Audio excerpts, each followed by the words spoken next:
Et salut, ici Chaton Sauvage, j'espère que vous allez bien et aujourd'hui on se retrouve pour une vidéo un petit peu particulière puisque c'est une vidéo défouloir. J'ai envie de me défouler et je me suis dit qu'en faire une vidéo ça pourrait être sympa. Enfin je pense qu'il faut le prendre sur le ton de la rigolade. Je vais vous parler de tous les trucs qui ne vont pas dans mon appartement parce que déjà j'ai envie que ça sorte. Voilà, mine de rien, j'ai envie que ça sorte. Deuxièmement, peut-être parce que des gens ont vécu la même chose avec certains problèmes que j'ai, que peut-être il y aura des solutions parce que pour l'instant, moi, j'en ai pas trouvé. Bon, après, clairement, la plupart des problèmes ne peuvent pas se régler comme ça aussi facilement, bah, sinon ça serait trop simple. Donc, du coup, voilà pour un peu l'intro de la vidéo. Je tiens quand même à préciser que cette vidéo, c'est vraiment apprendre à la rigolade. Moi, il y a des trucs clairement qui me sont arrivés. Je rigolais pas quand c'est arrivé, mais aujourd'hui, j'en rigole parce que c'est improbable en fait. Clairement, c'est improbable. Donc, le but de cette vidéo, c'est de rire, peut-être de partager nos expériences aussi. N'hésitez pas à me dire quels problèmes vous avez eu dans les logements où vous avez vécu. Là, moi, dans cette vidéo, je vais parler que de l'appartement dans lequel j'habite depuis bientôt 3 ans. J'en ai d'ailleurs fait un home tour. N'hésitez pas à aller voir si jamais ça vous intéresse. Mais voilà, j'ai eu des soucis dans d'autres logements, notamment une maison qui moisissait et où tout ce qu'il y avait dedans moisissait également. C'était génial. Et voilà, cette vidéo, c'est vraiment dans ce but-là, dans le but de rigoler un petit peu, de se défouler. Et voilà, donc c'est pas la peine de me dire oui, mais rends-toi compte de la chance que t'as un toit sur la tête, etc. J'ai conscience que j'ai eu beaucoup de chance en l'ayant. Enfin, est-ce qu'on peut appeler ça de la chance vu tous les soucis que j'ai? Je ne sais pas. Mais en tout cas, j'étais très très contente d'avoir cet appartement au début parce que mon dossier était clairement, j'avais pas le meilleur dossier de la terre pour avoir cet appartement et c'est quand même passé parce que les proprios sont. Bah, c'est des proprios qui sont cool en fait. Clairement, j'ai des proprios qui sont très gentils. Ils mettent 1000 ans à faire les choses, à faire des démarches et tout ça, mais ils sont très gentils.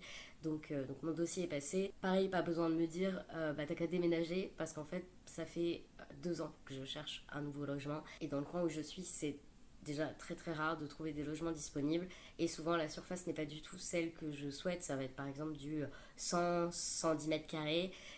J'ai pas besoin de 110 mètres carrés. Et où c'est l'inverse, où c'est vraiment trop petit, type 30 mètres carrés. Et moi j'ai quand même un chat qui ne sort pas. Et puis même, enfin je vis la plupart du temps dans mon logement en fait. Donc 30 mètres carrés c'est beaucoup trop petit pour moi. Donc voilà, inutile de me dire toutes ces choses-là, je le sais. Si vous entendez du bruit, c'est tout net qui boit, donc petit rappel, pensez bien à boire, c'est important. Voilà. Je me rends compte qu'avec la bretelle à cet endroit-là, on dirait pas un tigre, mon tatouage. C'est un tigre, hein, mais là, comme ça, je sais pas à quoi ça ressemble, mais ça ressemble pas à un tigre. J'ai dû faire des nœuds à ma tunique parce que elle était trop grande. Ma vie de personne de petite taille. Ce qui m'a amené à faire cette vidéo, c'est deux choses que j'ai eues, deux problématiques. La première, c'est une invasion de fourmis. C'est la troisième invasion de fourmis que j'ai dans ce logement en l'espace d'un an et demi. Donc pour moi, c'est un problème. Autant ça arrive une fois de temps en temps, ça passe. Là, c'est la troisième fois en un an et demi à différents endroits. En plus, c'est ça qui est pénible en fait, c'est qu'elle passe par un autre endroit à chaque fois. Et autant les deux premières fois, j'avais réussi à m'en débarrasser assez vite, sans les tuer d'ailleurs. J'avais trouvé des solutions naturelles qui ont fait qu'elles sont parties. Donc la première fois, elles sont parties en 10 jours et la deuxième fois en 15 jours. Et là, ça fait un mois et demi que ça traîne. J'ai ma voisine qui va m'aider à trouver une solution parce que voilà, elle connaît des astuces que je connaissais pas. Donc on va tester ça parce que là, moi, j'ai tout tenté. J'ai tenté l'huile essentielle de menthe poivrée, le vinaigre, la craie. Euh, je sais même plus ce que j'ai vu d'autre. J'ai même tenté un piège, j'aime pas ça, mais c'était vraiment après un mois, j'en avais jusque là. Et au final, elles passent devant le piège et je pense que quand elles passent, elles font salut le piège, on rentrera pas dedans. Donc voilà, et c'est pas plus mal parce que j'ai pas non plus envie de tuer la colonie. Donc voilà, invasion de fourmis, j'avoue que c'est la troisième en très peu de temps. Et ça commence à me courir sur le haricot. Hein, voilà. Donc ça m'a motivé à faire cette vidéo parce que ça fait quelques temps que j'ai envie de lâcher tout ça. Et là, voilà, ça m'a motivée. Et il y a une deuxième chose qui est arrivée très récemment, il y a quelques jours. Le problème a été réglé hier. Et c'est arrivé il y a quelques jours. En voulant ouvrir une de mes fenêtres, en fait, elle s'est dégondée. Ça m'était jamais arrivé jusqu'à maintenant. C'est déjà arrivé à ma voisine. D'ailleurs, en fait, on a généralement les mêmes problèmes. Pas forcément en même temps, mais on a le même style de problème. J'ai demandé à ma voisine en fait de venir m'aider par rapport à cette fenêtre qui était dégondée. Ma femme était également venue nous aider parce que cette fenêtre pesait, enfin c'était un poids lourd quoi, donc il fallait faire quelque chose. Et là le propriétaire est passé hier avec un ouvrier pour remettre la fenêtre et vérifier que les autres n'allaient pas aussi se dégonder, parce que là je vous avoue qu'en fait j'ai ouvert la fenêtre et elle a lâché en fait. Donc voilà, c'est pas super sécuritaire. Et puis je ne peux pas me permettre de laisser les fenêtres ouvertes, surtout en ce moment parce qu'il fait très très chaud dans le sud-ouest. Ça m'a aussi motivée à faire cette vidéo, les fenêtres qui se dégondent toutes seules, et ma voisine a le même problème. Donc voilà. Quelques mois après avoir emménagé dans cet appartement, j'ai eu une invasion d'insectes alimentaires. Avec ma femme, on avait l'habitude de mettre toute la nourriture dans des bocaux parce qu'on avait déjà eu des problèmes d'invasion d'insectes dans l'alimentation, dans d'autres logements. Et c'est vrai que quand je suis arrivée ici, je sais pas pourquoi, mais en fait j'ai occulté ce truc-là. Et donc j'ai laissé les paquets de pâtes, paquets de semoule, farine, etc. tels quels. Et ce qui s'est passé, c'est que les insectes se sont fait plaisir. Quand j'ai découvert ça, j'ai dû jeter, je crois, à peu près 7 kilos de nourriture sèche. Donc c'était pâtes, farine, semoule, quinoa. Enfin, franchement, c'était un crève-cœur parce que tout était contaminé. En fait, c'était pas seulement les œufs des insectes, c'était aussi les insectes eux-mêmes développés dans la nourriture. Donc, comment vous dire que bah non, je vais pas manger ça, je trouve, enfin non en fait. Donc voilà, et du coup par la suite j'ai tout mis en bocal, et maintenant la nourriture est en bocal, je laisse plus les insectes arriver, enfin en tout cas ils ont plus la possibilité d'entrer dans les paquets de nourriture. Et quand je me suis enfin débarrassée de toute cette nourriture et que j'ai tout mis dans des bocaux, je me suis dit bah c'est bon, le problème est réglé. Et en fait les insectes se sont attaqués aux croquettes des poupous, parce que jusqu'à présent je les laissais dans le sac.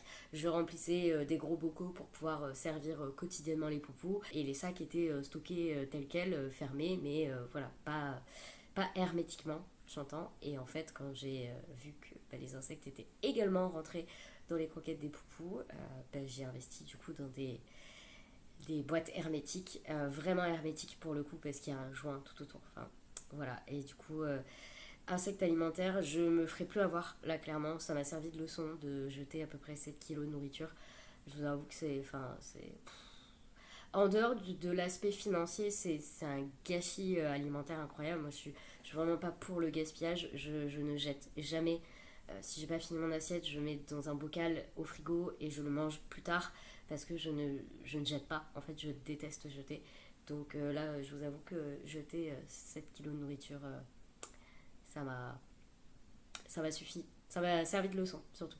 Il y a de ça un an, donc là on est au mois de juin, au moment où je filme cette vidéo. Il y a de ça un an, j'ai plus eu d'eau chaude dans la douche. J'avais de l'eau chaude ailleurs, pour faire la vaisselle, dans le lavabo de la salle de bain, mais plus pour la douche. Et en fait, c'était vous savez, les mitigeurs, je crois que c'est comme ça que ça s'appelle. En fait, la cartouche dedans a cessé de fonctionner. Enfin, je sais plus comment ça se passe. Je pense que oui, juste ça fonctionne plus. Le propriétaire a mis un mois et demi à faire les démarches pour que j'ai de nouveau de l'eau chaude. Et ce qui a fait que il s'est un petit peu bougé les fesses, c'est que je lui ai dit à un moment, bah en fait, mes parents vont arriver d'ici quelques jours. Et là, il a fait les démarches.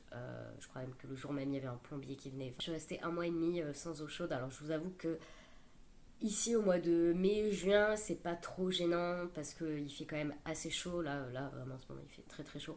Donc, c'est pas gênant en soi, mais c'est un peu le principe de me laisser pendant un mois et demi sans eau chaude, alors que j'ai relancé à plusieurs reprises. Vraiment, j'ai relancé et relancé, et jusqu'à ce que je sois obligée de dire que mes parents allaient venir.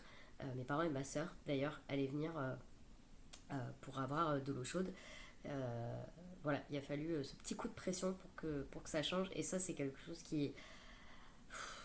qui m'embête avec mes propriétaires, et même les propriétaires en règle générale. J'ai l'impression que tant que c'est pas urgent, ça va. Mais typiquement, la fenêtre qui se dégonde, c'était une fenêtre ouverte que je ne pouvais pas fermer. Et en ce moment, en plus, donc il fait très chaud, donc on a des orages et on a des tempêtes. Et je pense que le proprio s'est dit, ah ouais, faut réparer ça très vite parce qu'il y a risque de tempête et donc de pluie, et donc de faire rentrer l'eau dans l'appartement. Enfin, bref.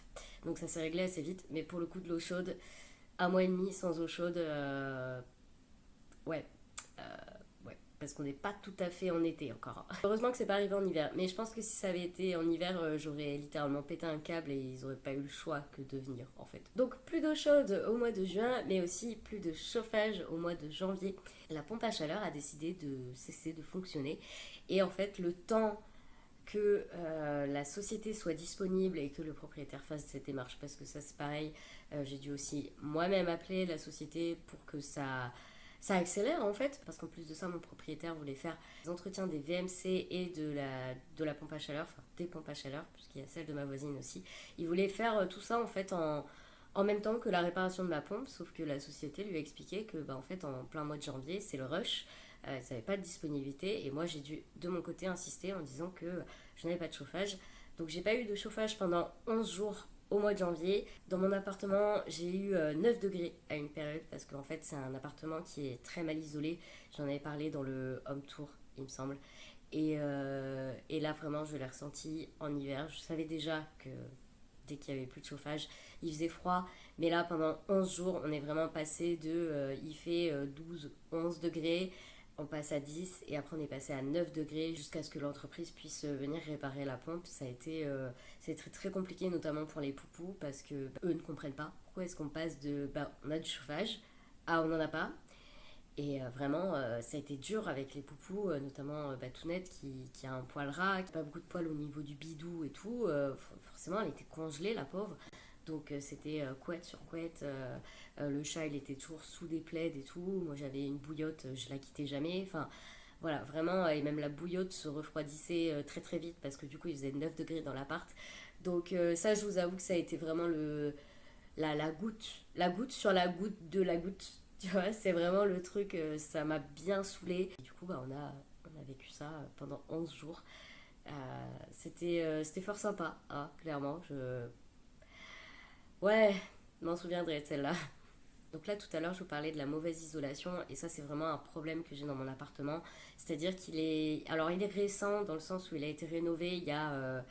quand est-ce qu'il a été rénové? En 2014.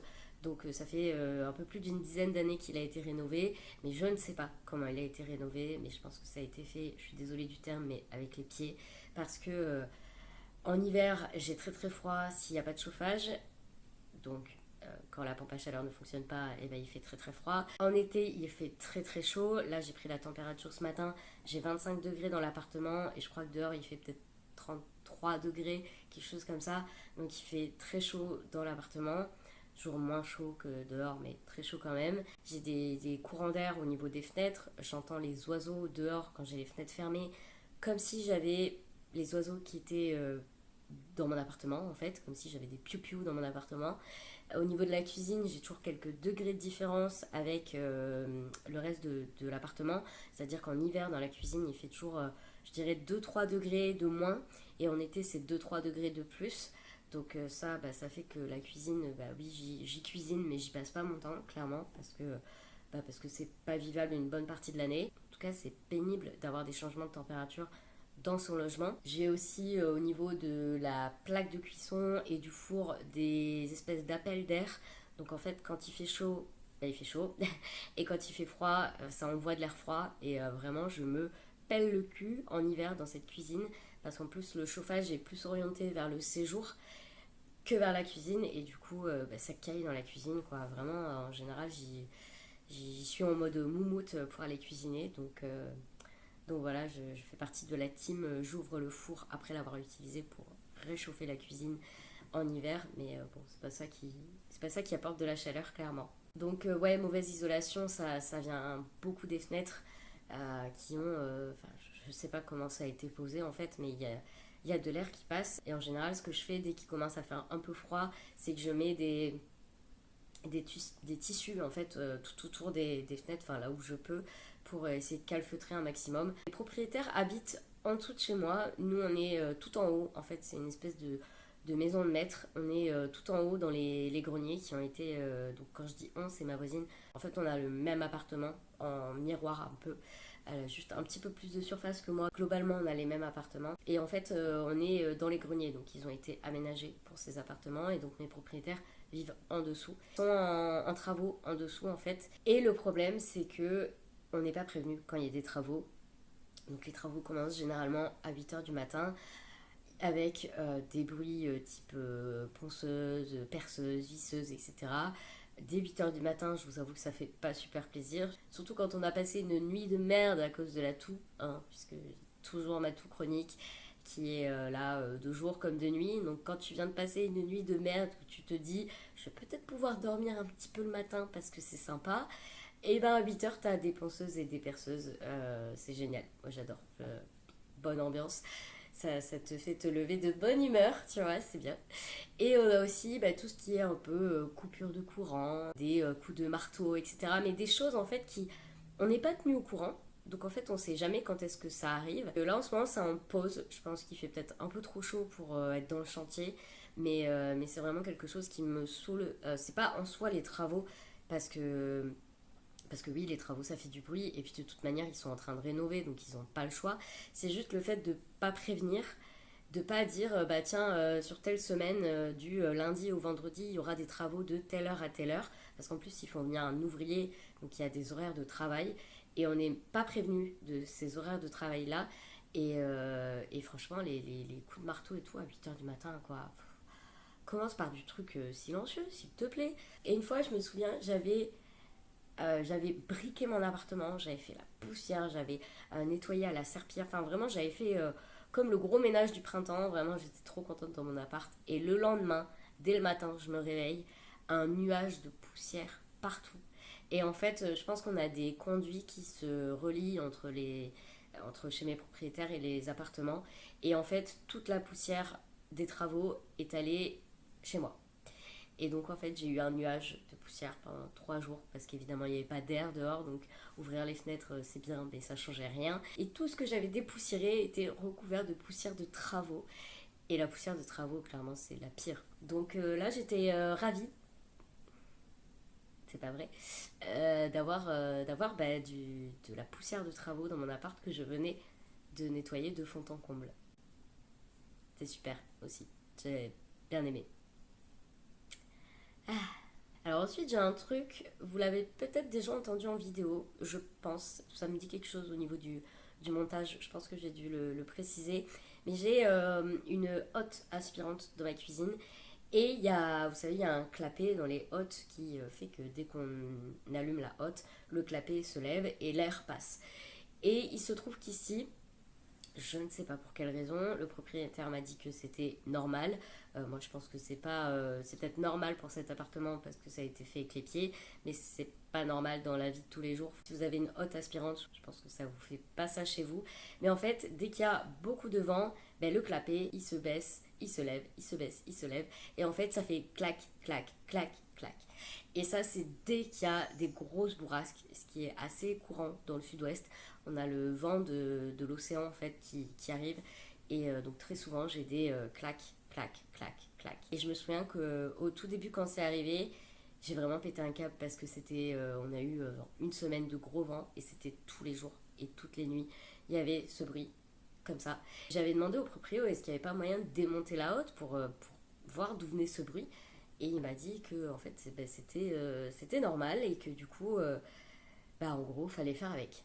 Donc voilà, j'ai une hotte qui claque au vent. C'est insupportable. C'est pas le pire, mais c'est insupportable. Alors on a aussi un problème, donc ça c'est un problème commun avec ma voisine, c'est qu'on a les lattes de parquet. Donc le parquet qu'on a c'est du plastifié imitation de bois. Et en fait il a été, alors je sais pas comment, le propriétaire nous a expliqué que ça avait été... ils avaient été mal conseillés sur la pose et que du coup ça a été en gros mal posé. Mais en fait les lattes se... Donc normalement les lattes c'est comme ça. Et là en fait elles se décalent les unes des autres. Et donc on a des endroits où sur toute la longueur on a des interstices entre les lattes de parquet. Chez moi c'est moins visible. Je pense que je vous ferai des plans pour vous montrer un petit peu ce que ça donne. Mais chez ma voisine c'est une catastrophe. Elle a sur certains endroits presque 1 cm d'écart entre les lattes. et donc toute la poussière s'y niche. On se prend les pieds dedans aussi parce que du coup les lattes en fait elles font un espèce de petit j'arrive pas à expliquer mais une petite vaguelette en fait quand la latte elle arrive au bout. C'est un peu technique ce que je dis je crois. Quand ça arrive au bout en fait la latte elle remonte un petit peu parce que ça se déplace en fait et donc elle fait ça et au niveau des pieds c'est super dangereux. Enfin moi je marche pas, enfin super dangereux. Non, on va pas mourir, mais ça fait mal aux pieds et moi je sais que je marche pas en chaussettes ou pieds nus chez moi. Déjà parce que tout net perd ses poils et que il se rentre dans mes pieds. Enfin, tout un truc. Mais je marche pas aussi pieds nus pour cette raison-là parce que au début ça m'est arrivé de me prendre l'orteil dans ça et ça fait super mal. Donc voilà, mais les lattes décalent. Je pense qu'en fait la maison bouge, la maison travaille et du coup le sol est pas super adapté donc ça se décale. Et avec ma voisine ça va faire 3 ans qu'on est là parce qu'on a emménagé à quelques semaines d'écart et c'est de pire en pire. Et surtout chez ma voisine, c'est vraiment ouais, pas terrible. Ensuite, alors on n'a pas de volet, donc ça c'est un truc qui n'aide pas quand on n'a pas de bonne isolation dans un logement, parce que dès qu'il fait chaud, la chaleur rentre directement, donc j'ai des stores qui sont pas super occultants, mais j'ai que ça en fait comme moyen de contrer la chaleur, et pour le froid c'est pareil. Dès qu'il n'y a pas de volet, le froid il rentre, en plus de ça c'est mal isolé, donc tout autour le vent en fait, enfin l'air passe dans les fenêtres et pareil, les stores, ça n'a aucune utilité dans ce cas-là. Et c'est vrai que là, niveau chaleur, c'est à ce moment-là que je me dis que des volets, ça serait quand même bien sympa. Le problème, c'est que les fenêtres ont vraiment une architecture particulière et je pense pas que des volets de cette forme-là existent. Et je pense que c'est pour ça qu'ils n'ont pas mis de volets. C'est que c'était pas possible vu l'architecture des fenêtres. Donc, parce que les fenêtres épousent en fait l'architecture de la maison. Donc je pense qu'au bout d'un moment, il y a certaines contraintes physiques en fait, qu'on ne peut pas contourner. Donc voilà, je n'ai pas de volet, ma voisine non plus. C'est vraiment le... C'est autant au début on se dit waouh c'est lumineux et tout trop bien, mais en fait dès qu'il fait froid on se prend des vagues de froid via les fenêtres et dès qu'il fait chaud c'est une fournaise parce que pas de volets et on sait que les volets ça c'est quelque chose qui aide beaucoup dans le fait de réguler la chaleur d'un logement. Donc, euh, donc voilà, ça c'est compliqué. Le fait d'avoir des volets ça pourrait aider pour plein de choses et au final on est un petit peu coincé parce qu'il n'y a pas de volets. Donc, mais après ça c'est pas forcément la faute de l'appartement en lui-même ou la faute des propriétaires, c'est vraiment juste l'architecture de la maison de base qui est comme ça. Et à moins de tout péter et de remettre d'autres fenêtres, je vois pas trop de solutions. Tout à l'heure, je vous ai parlé des fourmis, je vous ai parlé des invasions d'insectes alimentaires que j'ai eues. C'était pas des mythes alimentaires, hein, d'ailleurs, c'était des espèces de petits scarabées. Je sais pas ce que c'était, mais enfin voilà, il y en a plus du coup. Mais par contre, on a autre chose, on a des scutigères vélos. Alors, je ne vais pas afficher d'image parce que personnellement, c'est un insecte qui me. Je. Beaucoup de mal avec cet insecte, il me fait peur. Des anecdotes à raconter sur cet insecte. Je pense qu'un jour il faudra que j'en parle dans une vidéo. Ce sera peut-être une autre vidéo, genre les galères qu'on a eues dans des logements avec ma femme ou des trucs comme ça, parce que il y a des trucs à raconter. Donc si jamais ça vous intéresse, n'hésitez pas à me le dire. Mais du coup, les scutigères, moi je connaissais pas avant d'emménager dans le sud-ouest. Il n'y en a pas dans le nord, ou en tout cas pas à ma connaissance. J'avais jamais vu cet insecte de ma vie. Mais en fait, c'est une sorte de mille pattes qui est le plus rapide du monde et qui est absolument dégueulasse. Enfin, moi, cet insecte, je le trouve immonde. En plus de ça, ça pique. Ça pique comme. Je crois que la piqûre, c'est comme une guêpe ou un frelon. Je sais plus. Donc, c'est pas hyper. Enfin, faut aller les embêter évidemment pour se faire piquer, mais voilà, quand tu en trouves pas loin de ta tête de lit par exemple, ça donne pas envie de dormir avec. Hein. Et il se trouve que ici on a quand même pas mal de scutigères. C'est un peu en fait, nos appartements avec ma voisine ils sont pas humides. Je pense même qu'ils sont secs, voire très secs. Mais en dessous, il y a de l'humidité. Je sais que chez mes propriétaires, c'est humide. Et je pense que les scutigères, parce que les scutigères aiment bien l'humidité. Et je pense que du coup, on s'installe là, bien tranquille. Et quand ici, il fait froid, en fait, les scutigères viennent. Et cet hiver, j'en ai trouvé. Je m'étais installé mon lit à la mezzanine parce qu'il faisait meilleur. Donc, pareil, si vous avez vu mon home tour, vous voyez un petit peu comment c'est agencé. J'ai une chambre et j'ai une mezzanine. Et en fait, j'avais installé mon lit à la mezzanine parce qu'il y faisait plus chaud. Et j'ai commencé à dormir quelques jours comme ça, je dormais super bien là-haut, jusqu'à ce qu'un soir je vois deux scutigères vraiment pas loin de mon lit, pas loin de mes oreillers. Et là j'ai fait non, non, non, je dors pas. Non, non, je dors pas avec ça. C'est pas possible. Donc j'ai pas redormi à la mezzanine depuis parce que j'ai pas envie en fait que. J'ai pas envie qu'il y en ait un qui me tombe dessus pendant que je dors ou qui soit dans mes draps pendant que je dors parce que, comme je vous disais, ça pique. Donc ouais, les scutigères, ma voisine, elle en a aussi. Et ça m'arrive souvent d'en voir le soir quand je sors tout net. Et je les vois le long des escaliers, j'en vois un ou deux qui se baladent. Donc, enfin une ou deux d'ailleurs, parce qu'on dit une scutigère véloce. Mais pour moi, ça, j'ai pas envie de dire une, quelque chose. C'est un scutigère dégueulasse. Ah, je... Bon, voilà, ça donne des frissons. Donc, si vous avez le courage d'aller voir ce à quoi ça ressemble sur internet, je vous laisse chercher. Sachez juste que c'est un mille-pattes. Enfin, ça fait partie de la famille des mille-pattes. Et autant, moi, les mille-pattes, ça me dérange pas. Enfin, j'ai pas de souci avec ça. Je trouve même ça rigolo. Mais alors, cette version-là, on dirait un truc de la préhistoire, le truc. Voilà, dégueulasse. Je crois que c'est tout pour cette vidéo. C'est une vidéo que j'avais envie de faire, que j'avais besoin de faire. Voilà, je sais pas si ça serait une vidéo très utile, mais dans tous les cas, bah, c'est ma chaîne YouTube, donc en fait, je dis ce que je veux et je fais ce que je veux. N'hésitez pas à me dire si vous aussi vous avez des galères dans vos logements, si vous avez, enfin voilà, qu'on puisse peut-être discuter de tout ça. Et puis, j'ai l'impression que je me suis tassée pendant cette vidéo. Et puis bah je crois que c'est tout. Je vais vous laisser là. Je vous dis à la semaine prochaine pour une nouvelle vidéo. C'est tous les jeudis à 18h. D'ici là, bah, n'hésitez pas à vous abonner, à liker. Et on se donne rendez-vous la semaine prochaine. C'était Chaton Sauvage qui a très très envie de déménager. Ouais.